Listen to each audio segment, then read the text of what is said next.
जो इस सत्य को नहीं जानते वे कभी यह वस्तु पाकर के खुश हो जाते हैं, कभी वह वस्तु पाकर के खुश हो जाते हैं, लेकिन संसार का ऐसा कोई पदार्थ नहीं जो उनको सुखी कर सके। सुखयति कौन विह, संसार के पदार्थ तो स्वविहते स्वनिरस्त भगे। अरे भाई वो स्वयं ही नश्वर है, वो अपने आप ही छीन जाते हैं। दुनिया की सब चीज़ें अपने आप छीन हो जाती हैं भाई। संसार में आज बढ़िया से बढ़िया भोजन बना करके रख दो, वो अपने आप बासी हो जाए, उसका स्वाद अपने आप ही चला जाए। इसलिए इस संसार में वस्तु का स्वाद अपने आप नष्ट हो जाता है और वस्तु अपने आप ही मिट जाती है। उसमें तुम स्वाद क्यों ढूंढते हो? असल में अविनाशी परमात्मा को छोड़कर और कहीं स्वाद नहीं है। संत पुरुष मदहीन होते हैं, अर्थात अभिमानहीन होते हैं और पुण्य तीर्थ में विचरण करते रहते हैं। वे अपने हृदय में भगवान के चरणारविंद को रखते हैं और इसी कारण उन संतों के चरणों का जल पाप नाश करने वाला होता है। जहाँ भी महात्मा लोग रह जाते हैं वहाँ भगवान का गुणात्मक वो कर जाते हैं और परमात्मा को स्थापित कर जाते हैं, उसी का नाम तीर्थ होता है। जो केवल एक बार भी अपने नित्य सुख आत्मा में मन को लगा देता है, वह कभी घर गृहस्थी के चक्कर में नहीं फंसता।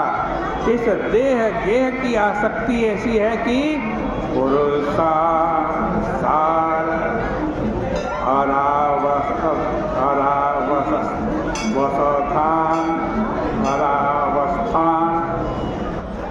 पुरुषों के सार्य, पुरुषों का जो सार, धैर्य, विवेक, स्थैर्य, क्षमा, शांति है, वो इस देह गेह की जो आसक्ति है वो इन सबका हरण कर लेती है। सदा इदमुत्थितं सदति चेन्दो कर्कहतं व्यवचरति क्वच क्वचमृषा न तथो भययुक् व्यवहृते विकल्प इशितोन्न परंपराया भ्रमयति भारती तरुवृत्ति रुक्थ जड़ा। जो कहते हैं कि सत्य से पैदा होने के कारण ये प्रपंच भी सत्य है, भगवान सत्य है ना, भगवान से ही दुनिया बनी है। कुछ लोग कहते हैं कि भगवान जब सत्य है तो उनसे बनी हुई दुनिया भी सत्य है। उनकी युक्ति तो बड़ी बढ़िया है, लेकिन सत्य काल से असंबद्ध है और उससे पैदा हुआ प्रपंच काल से संबद्ध है, समझ लो। जो भगवान है वो काल से संबंधित नहीं है, वो भूत में भी है, वर्तमान में भी है, भविष्य में भी है। जब दुनिया थी, जब दुनिया है तब भी है, जब दुनिया नहीं रहेगी तब भी। लेकिन ये जो भगवान से पैदा हुआ जो क्या है, संसार है, ये काल से संबद्ध है। जैसे जैसे काल बीतता है दुनिया की हर चीज क्षरण होती जाती है। लोग इस बात पर ध्यान नहीं देते। जो पैदा हुआ वो पहले नहीं था और जिससे पैदा हुआ वह पहले भी था, अब भी है और आगे भी वो रहेगा। जो पैदा हुआ वो काल में पैदा हुआ और फिर मर जाएगा, इसलिए वह स्वप्न की तरह हुआ। कारण के समान ही कार्य सत्य है, यह बात कहना बिल्कुल तर्क संगत नहीं है। अर्थात जैसे भगवान सत्य है वैसे संसार भी सत्य है, ये कहना बात तर्क संगत नहीं।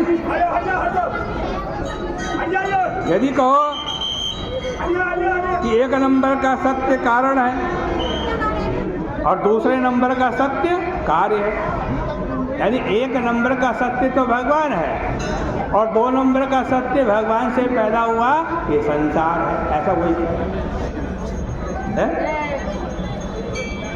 तो वही हम भी यही कहते हैं कि कार्य 2 नंबर का सत्य है, 1 नंबर का सत्य नहीं, किंतु परमार्थ ब्रह्म सत्तापेक्षया किंचित न्यून सत्तात्व ही अनिर्वचनीयता है, मिथ्यात्व है। कहीं कहीं तो वस्तु व्यवचरित हो जाती है और कहीं मृषा हो जाती है। जगत का उपादान कारण ब्रह्म अकेला नहीं है भाई, वह तो अज्ञान से मिलकर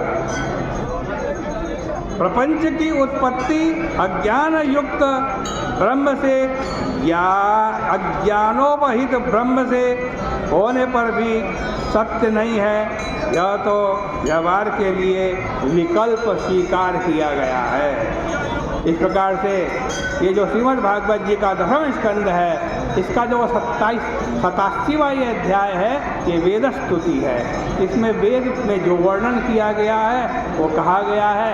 आज की चर्चा का इतना ही विराम करेंगे। कल सुबह भगवान श्री सत्यनारायण जी की